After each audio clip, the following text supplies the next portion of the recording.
Dans la lumière dorée d'un après-midi d'automne lyonnais, le silence feutré de l'appartement de Geneviève Dubois était une façade élégante, dissimulant la conspiration qui se nouait à voix basse dans son propre salon.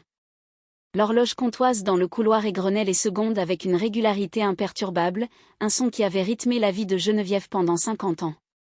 Assise dans son fauteuil bergère, elle observait son fils, Olivier, et sa belle-fille, Isabelle, avec une affection polie qui masquait une analyse de chaque instant. Elle connaissait par cœur les rituels de ses visites, les sourires forcés d'Isabelle, son zèle à jouer la belle-fille parfaite, et le malaise grandissant d'Olivier, cet homme de 50 ans qui semblait rétrécir dans son costume chaque fois qu'il passait la porte. Isabelle, comme à son habitude, s'agitait avec une sollicitude excessive. « Encore un peu de thé, Geneviève ? Le voyage depuis Paris nous a épuisés, mais nous tenions absolument à passer vous voir. » Elle versa le liquide ambré dans la tasse en porcelaine avec un geste un peu trop théâtral, sa manucure parfaite brillant sous la lumière. Geneviève analysa le geste, une performance. Toucher Isabelle était une performance. Olivier, lui, semblait mal à l'aise, son regard fuyant les dorures du plafond et les reliures en cuir de la bibliothèque qui témoignaient d'une vie entière passée dans l'aisance et la culture. Il n'osait plus la regarder dans les yeux, et cela, plus que tout, inquiétait Geneviève. « Et comment va Madame Martin ? Vous l'avez vue récemment » demanda soudain Isabelle, sa voix suintant une fausse préoccupation. Un piège. Grossier, mais un piège tout de même. Geneviève posa sa tasse. « Isabelle, ma chérie » répondit-elle d'un ton neutre, sans une once de reproche. « Nous sommes allés à ses funérailles ensemble en février. Tu te souviens, il faisait un froid glacial. » Un silence gêné s'installa. Isabelle rougit légèrement. « Oh, mon Dieu, bien sûr. Quelle idiote je fais. J'ai tellement de choses en tête en ce moment. » Olivier se tortilla sur sa chaise. Geneviève enregistra mentalement l'incident, test de mémoire, échec de l'attaquante. « C'est très gentil à vous, mes enfants, d'être passés » reprit Geneviève pour rompre le silence, sa voix toujours aussi douce. Isabelle se leva, cherchant à reprendre le contrôle. Elle caressa le bois sombre d'une commode Louis XV qui trônait contre le mur. « Ces choses-là ont tellement de valeur, » dit-elle d'un air songeur, mais son regard était prédateur. « Il faut s'assurer qu'elles restent dans la famille. » Cette fois, la remarque n'était plus innocente. C'était une revendication. Quelques minutes plus tard, prétextant un léger vertige, une excuse plausible pour une femme de son âge, Geneviève se leva lentement. « Je vais monter m'allonger un instant. Servez-vous donc un verre de Porto, les enfants. » Elle gravit les marches de l'escalier en chaîne, chaque pas lent et mesuré, jouant la fragilité qu'on attendait d'elle. Arrivée sur le palier, dissimulée par la pénombre et le tapis épais qui étouffaient le son de ses pas, elle s'arrêta, retenant sa respiration. Les voix de son fils et de sa belle-fille lui parvenaient, plus claires maintenant que le masque des convenances était tombé. « Elle est vraiment de plus en plus confuse, tu ne trouves pas ?» commença Isabelle, sa voix dure et sans artifice. « Elle a oublié notre rendez-vous chez le notaire la semaine dernière. C'était un mensonge, mais un mensonge plausible. Elle est trop vieille pour savoir combien d'argent elle a, de toute façon. Avec une mise sous tutelle, ce serait tellement plus simple de tout gérer, pour son propre bien, évidemment. » Geneviève sentit le froid envahir ses membres. Les mots étaient laids, cupides, mais elle s'y attendait de la part d'Isabelle. Elle attendit, le cœur battant, la protestation de son fils, la défense, même faible, de celui qu'elle avait élevé. Le silence s'étira, lourd et insupportable. Chaque seconde était une éternité. Puis, la voix d'Olivier, faible et hésitante, brisa le silence et le cœur de sa mère. « Tu as probablement raison. C'est pour son bien. » Le choc fut physique. Une vague glaciale qui partit de sa poitrine et submergea tout le reste. Le son du sang qui battait dans ses oreilles couvrit le tic-tac de l'horloge. Son fils. Son Olivier. La douleur fut si vive, si pure, qu'elle lui coupa le souffle. C'était une trahison intime, bien plus profonde qu'une simple affaire d'argent. C'était l'effacement de toute une vie de confiance.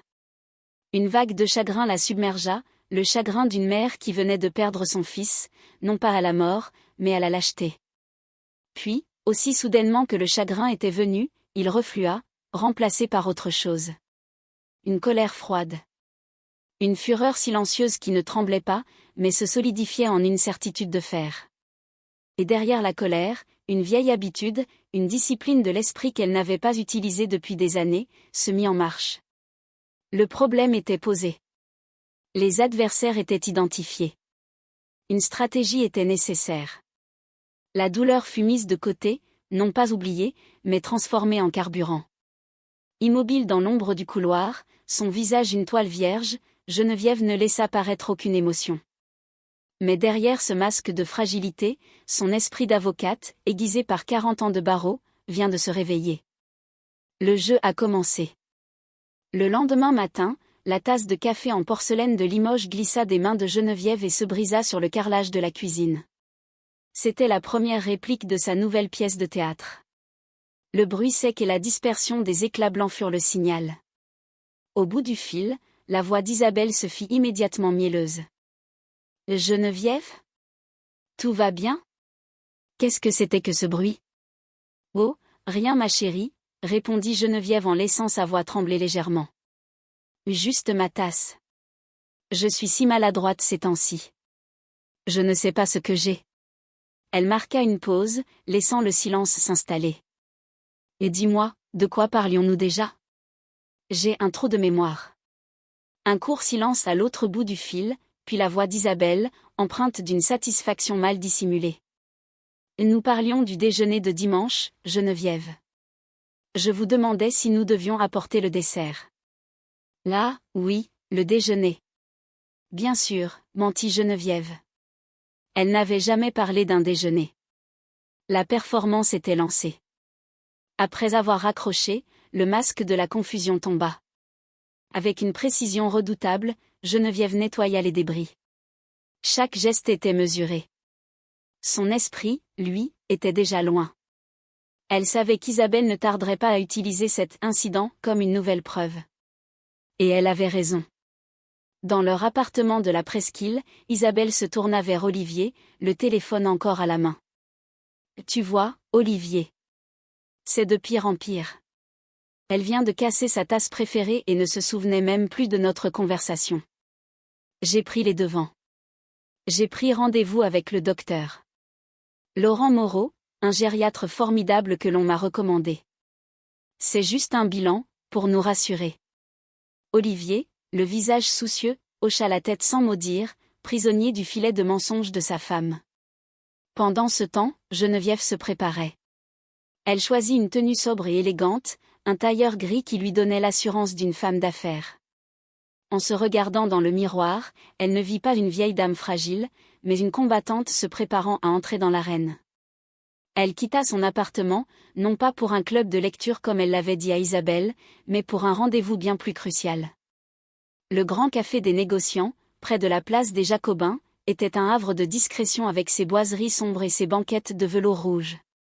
Maître Antoine Lefebvre était déjà là, assis à une table au fond de la salle. C'était un homme d'une 60aine d'années, dont le visage portait la marque d'une intelligence vive et d'une intégrité sans faille. Il se leva respectueusement à l'arrivée de Geneviève. « Geneviève. C'est un plaisir, malgré les circonstances que tu as évoquées au téléphone. » Elle s'assit et alla droit au but. « Antoine, je ne viens pas chercher de la pitié. Je viens chercher un allié. Voici les faits. » D'une voix calme et posée, sans aucune note d'apitoiement, elle lui raconta la scène de la veille. Elle ne décrivit pas sa douleur, mais rapporta les mots exacts, les silences, les implications juridiques. Elle parla comme l'avocate qu'elle avait toujours été. Maître Lefebvre l'écouta sans l'interrompre, son expression passant de l'étonnement à une colère froide. « C'est un cas d'école d'abus de faiblesse, dit-il finalement, sa voix dure. Ou du moins, une tentative. Le fait qu'Olivier soit impliqué rend la chose écœurante. L'implication d'Olivier est une question de lâcheté. Celle d'Isabelle est une question de cupidité, corrigea Geneviève. Elle a besoin d'argent, Antoine. J'en suis convaincue. C'est le seul mobile possible pour une manœuvre aussi risquée. Je veux que vous vous prépariez à contrer une demande de mise sous tutelle.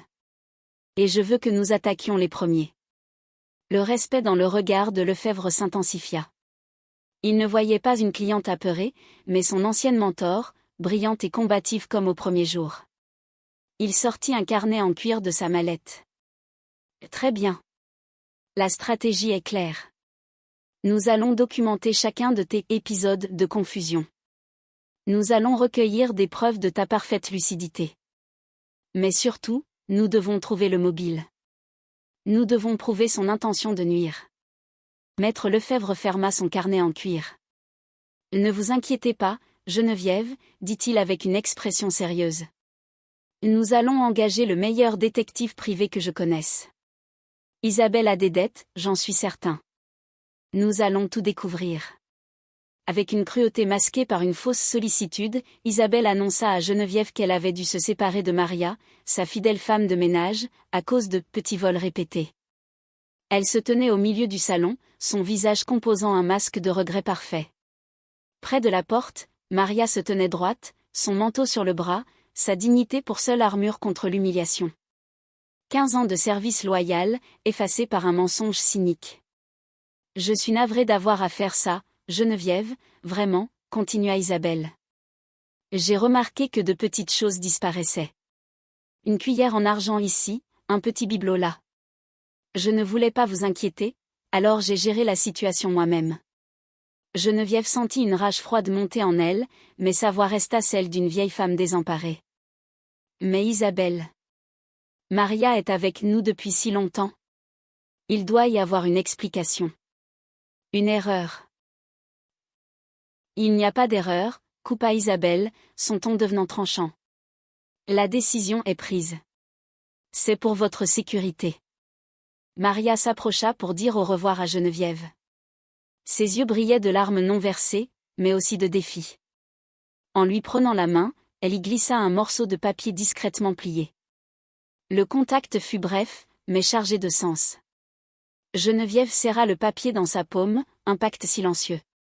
Le départ de Maria n'était pas seulement une injustice, c'était une déclaration de guerre, et Isabelle venait de créer une ennemie qu'elle n'aurait jamais dû sous-estimer. Le lendemain, Geneviève se rendit avec Maître Lefebvre dans le quartier de la Croix-Rousse. Le bureau de Vincent Durand, le détective privé, n'avait rien de luxueux. C'était un espace fonctionnel, presque austère, qui reflétait la personnalité de son propriétaire, direct et sans fioritures. Durand, un homme dans la quarantaine au regard perçant, les accueillit avec un professionnalisme courtois.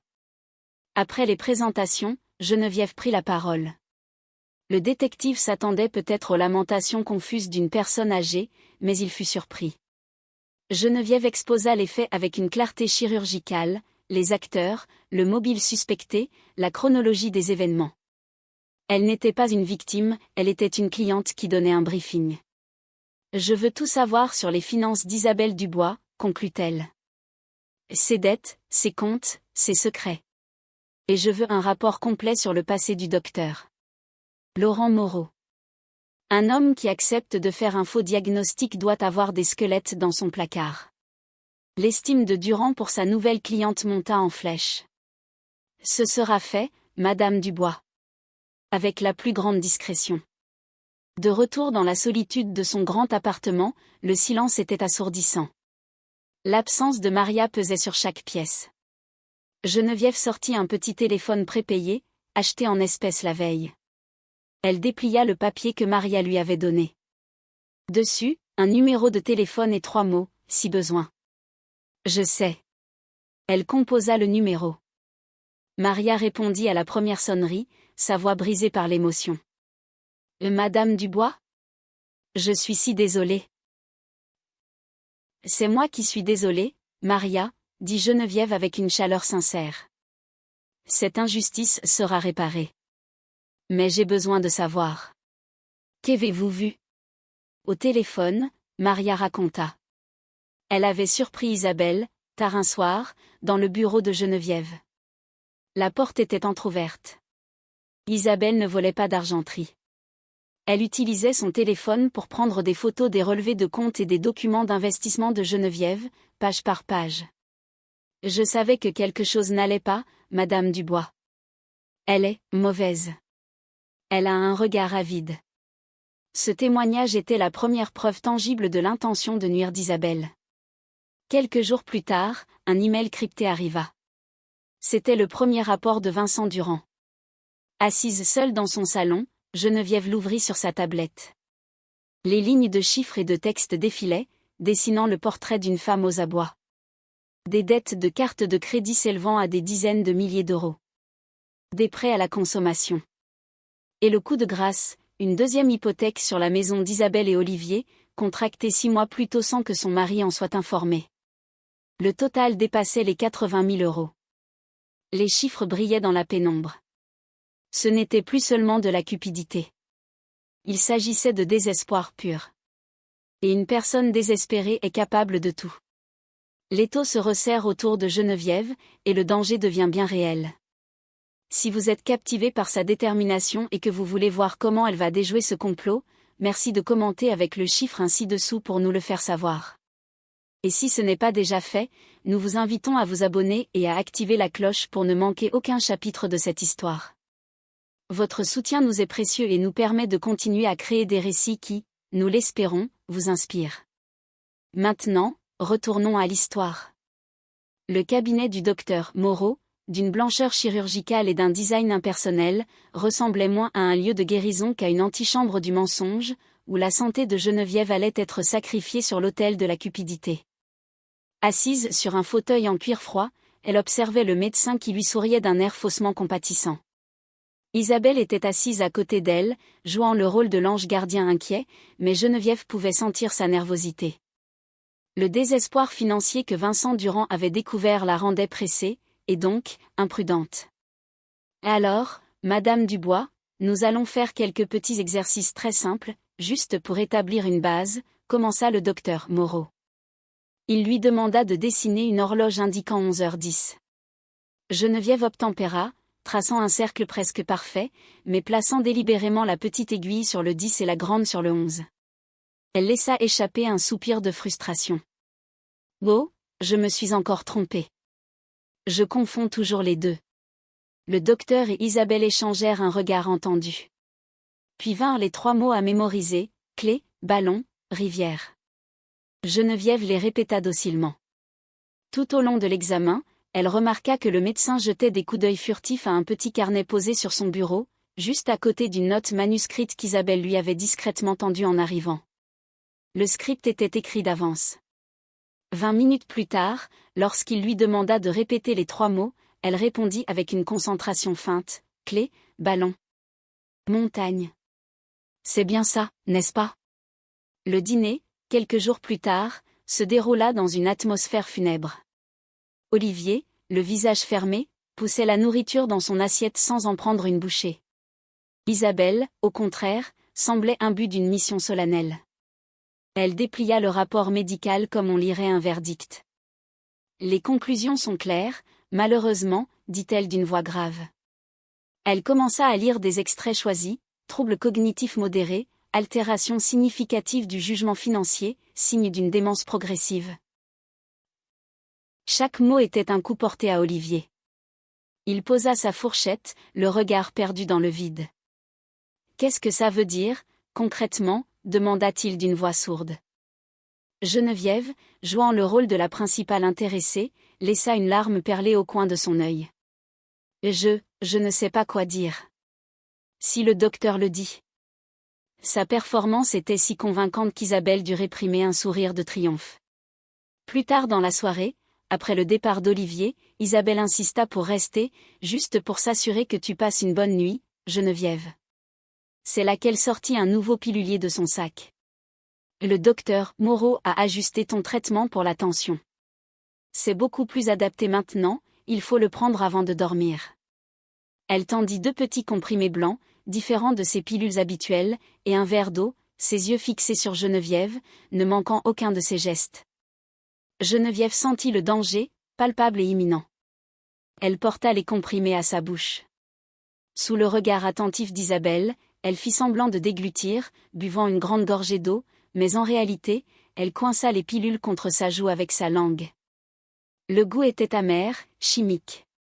Isabelle, satisfaite, lui souhaita une bonne nuit et s'en alla. Dès que la porte d'entrée se referma, Geneviève se précipita dans sa salle de bain et cracha les comprimés dans sa main. Elle retourna dans sa chambre, le cœur battant à tout rompre. La farce était terminée. Ceci n'était plus un jeu de dupes, c'était une tentative de nuire. Elle posa les 2 pilules inconnues sous la lumière crue de sa lampe de chevet. Elles étaient la preuve ultime, la ligne rouge qu'Isabelle avait franchie. Elle prit son téléphone prépayé, celui que personne ne connaissait. Elle appela immédiatement Maître Lefebvre, sa voix basse mais urgente. « Antoine, il faut avancer la date de la réunion de famille. Nous n'avons plus le temps. Elle est devenue dangereuse. » Les premiers invités arrivèrent, remplissant le salon de murmures de sympathie pour la pauvre Geneviève et de louanges pour sa belle-fille si dévouée, qui jouait la parfaite maîtresse de maison pour ce qu'elle croyait être le dernier acte de sa victoire. L'atmosphère était lourde d'une ironie tragique. Isabelle, resplendissante dans une robe de soie, flottait d'un groupe à l'autre, acceptant les compliments sur son courage et son abnégation.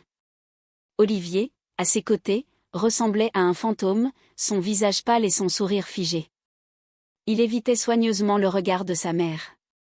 Geneviève, assise dans son fauteuil bergère, semblait plus fragile que jamais. Elle souriait doucement, remerciait les invités de leur présence, jouant son rôle à la perfection. Puis, 2 personnes arrivèrent discrètement. D'abord, Maître Antoine Lefebvre, que Geneviève présenta simplement comme « un très vieil ami de la famille ». Isabelle lui adressa un signe de tête condescendant. Quelques instants plus tard, Maria apparut. Elle ne se mêla pas aux invités mais resta près de l'entrée, droite et silencieuse. En la voyant, le visage d'Isabelle se figea et un éclair de haine pure traversa ses yeux avant qu'elle ne reprenne contenance. Le décor était planté. Toutes les pièces étaient sur l'échiquier. Quand tous les invités furent servis, Isabelle leva sa coupe de champagne. « Mes chers amis, merci d'être ici. Ce soir est un moment important, un peu triste, mais nécessaire. Comme certains d'entre vous le savent, ma chère belle-mère, que nous aimons tous, traverse une période difficile. Nous allons devoir prendre des décisions importantes pour assurer son bien-être et sa sécurité. Je lève mon verre à son courage. » Un murmure d'approbation parcourut la salle. C'est à ce moment que Geneviève se leva. Lentement, mais avec une assurance nouvelle qui fit taire les conversations. Tous les regards se tournèrent vers elle. Merci, Isabelle, pour ces mots si attentionnés. Sa voix, débarrassée de toute fragilité, résonna clairement dans le silence soudain. Puisque vous êtes tous réunis, famille et amis, j'aimerais en effet faire une déclaration importante concernant ma santé et la gestion de mon patrimoine. Elle se dirigea vers la cheminée, où était posé un épais dossier en cuir. Elle le prit et le serra contre elle. « Certains d'entre vous, » commença-t-elle en balayant la pièce de son regard, « pensent que je perds la raison. Que je suis devenue confuse, incapable, sénile. Isabelle, ici présente, a travaillé très dur pour vous en convaincre. » Isabelle blêmit. « Geneviève, je crois que tu es fatiguée. » « Je n'ai jamais été aussi lucide de toute ma vie, » la coupa Geneviève, son ton devenant tranchant comme l'acier. Elle ouvrit le dossier. « Isabelle, ma chère, commençons par vos dettes. » Elle sortit une feuille. « Selon le rapport d'un enquêteur privé, vous devez actuellement la somme de 83 427 € à divers créanciers, incluant une hypothèque secrète sur votre maison. » Un hoquet de surprise secoua l'assemblée. Olivier regarda sa femme, abasourdi. Geneviève continua, imperturbable. « Pour rembourser ces dettes, vous avez décidé de vous approprier mes biens. Pour ce faire, il vous fallait prouver mon incapacité. » Maria. Sur un signe de Geneviève, Maria s'avança, tremblante mais déterminée. « J'ai vu Madame Isabelle prendre des photos des documents financiers de Madame Dubois avec son téléphone, tard le soir, dans le bureau. » « Merci, Maria, » dit Geneviève. Elle sortit un autre document. « Quand les mensonges ne suffisaient plus, vous êtes passé à l'étape suivante. Voici le rapport d'analyse toxicologique des médicaments pour la tension que vous teniez tant à me donner. Il ne s'agit pas de mon traitement habituel, mais de sédatifs puissants, connus pour provoquer confusion et perte de mémoire chez les personnes âgées. » La pièce était maintenant glaciale. Chaque invité était figé, les coupes de champagne oubliées dans leurs mains. Et enfin, poursuivit Geneviève, pour contrer le rapport frauduleux de votre complice, le docteur Moreau, voici une contre-expertise, menée par le professeur Allègre, chef du service de neurologie de l'hôpital de la Croix-Rousse. Ces conclusions sont sans appel, je suis en pleine possession de mes facultés mentales. Elle referma le dossier. Vous voyez, Isabelle a fait une erreur. Une erreur critique. Elle a oublié qu'avant d'être une vieille femme, j'ai eu une autre vie. Elle a oublié que pendant 40 ans, mon métier a été de traquer le mensonge et de faire triompher la vérité. Mon nom est maître Geneviève Dubois, ancienne avocate au barreau de Lyon. Le silence de mort qui s'abattit sur le salon était total, absolu. Le masque d'Isabelle se brisa, révélant un visage déformé par la panique et la haine. Tous les regards convergèrent vers elle. Olivier, anéanti, se tourna vers sa femme, et sa voix n'était qu'un murmure brisé. « Isabelle, dis-moi que ce n'est pas vrai. » Maître Lefebvre s'avança calmement. D'une voix claire et posée qui domina la pièce, il déclara, en tant qu'avocat de Madame Dubois, « Je vous informe qu'une plainte pour abus de faiblesse, escroquerie et administration de substances nuisibles a été déposée ce matin auprès du procureur de la République. Des officiers de police judiciaire souhaiteront s'entretenir avec vous, Madame, dit-il en regardant fixement Isabelle. 14 mois plus tard, le marteau du président du tribunal correctionnel de Lyon tomba dans un bruit sec, mettant un point final au chapitre judiciaire de l'affaire Dubois et laissant la famille face à la tâche complexe de sa propre reconstruction. Dans la salle d'audience solennelle, Geneviève était assise, droite, son fils Olivier à ses côtés. Le verdict fut sans appel, 12 ans de prison ferme pour Isabelle Dubois, reconnue coupable d'abus de faiblesse, d'escroquerie, de faux et usage de faux, et d'administration de substances nuisibles. Le docteur Moreau, lui, écopa d'une peine de prison avec sursis et de la radiation à vie de l'ordre des médecins. La justice, lente mais implacable, avait rendu son verdict. Il n'y eut aucune trace de triomphe sur le visage de Geneviève, seulement le soulagement tranquille du devoir accompli. Les mois qui suivirent furent une lente convalescence pour l'âme familiale. Chaque dimanche, Olivier venait déjeuner chez sa mère. Les premières fois, leur conversation était maladroite, chargée de non-dits et de regrets. Il était en thérapie, essayant de comprendre comment il avait pu se laisser aveugler à ce point par l'ambition de sa femme et sa propre faiblesse. Un après-midi, alors qu'il prenait le café dans le salon désormais apaisé, il osa enfin poser les mots sur sa honte. « Je ne sais pas si je pourrai un jour me pardonner ma lâcheté, maman. J'aurais dû te protéger. » Geneviève posa sa main sur la sienne. Son regard était empreint non pas de pitié, mais d'une profonde sagesse. Le pardon ne s'accorde pas en un jour, Olivier. Il se reconstruit, preuve après preuve. Et nous avons le temps. L'important n'est pas la chute, mais la manière dont on se relève. La vie de Geneviève, cependant, était sur le point de prendre un tournant inattendu. Un article dans le journal local, relatant l'affaire en des termes discrets, mentionna son passé d'avocate. Quelques jours plus tard, elle reçut un appel. C'était une femme de son âge, la voix tremblante, dont les enfants essayaient de la faire mettre sous curatelle. Puis un autre appel, d'un vieil homme à qui son neveu avait fait signer une procuration abusive. Geneviève comprit alors que son combat n'était pas terminé. Il ne faisait que commencer.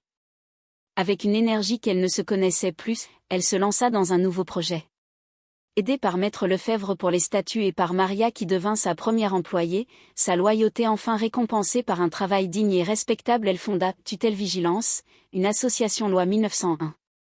Le but, offrir des conseils et une assistance juridique gratuite aux personnes âgées confrontées à des abus familiaux ou financiers. Elle utilisa une partie de sa fortune pour financer le projet, transformant l'argent qu'Isabelle avait convoité en une arme pour protéger les autres. Un an plus tard, les modestes bureaux de l'association, situés au cœur de Lyon, ne désemplissaient pas. Geneviève, assise derrière un bureau simple, était en train de conseiller un homme en larmes, lui expliquant ses droits avec patience et autorité. Elle regarda autour d'elle, Maria au téléphone, rassurant une interlocutrice angoissée, des dossiers soigneusement empilés, le bourdonnement d'une activité pleine de sens. Elle n'était plus une victime se défendant, elle était devenue une protectrice. Et dans ce rôle, elle trouva une satisfaction bien plus profonde que la vengeance.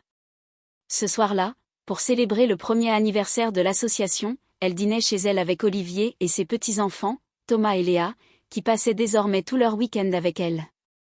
L'ambiance était joyeuse, les rires fusaient. La blessure s'était refermée, laissant place à une cicatrice solide, un rappel de la force qu'ils avaient trouvée ensemble. Alors qu'il servait le dessert, sa petite fille, Léa, la regarda avec l'admiration sans borne de ses 17 ans. « Et dis-moi, grand-mère, comment as-tu fait pour être si forte à travers tout ça ?» Geneviève sourit, un vrai sourire qui illumina son visage. Elle posa son regard sur Olivier, qui lui répondit avec une gratitude infinie, puis sur ses petits-enfants, son avenir. « La force ne vient pas de l'âge, ma chérie. Elle vient du fait de savoir exactement qui l'on est, et de ne jamais laisser personne d'autre le définir à ta place. »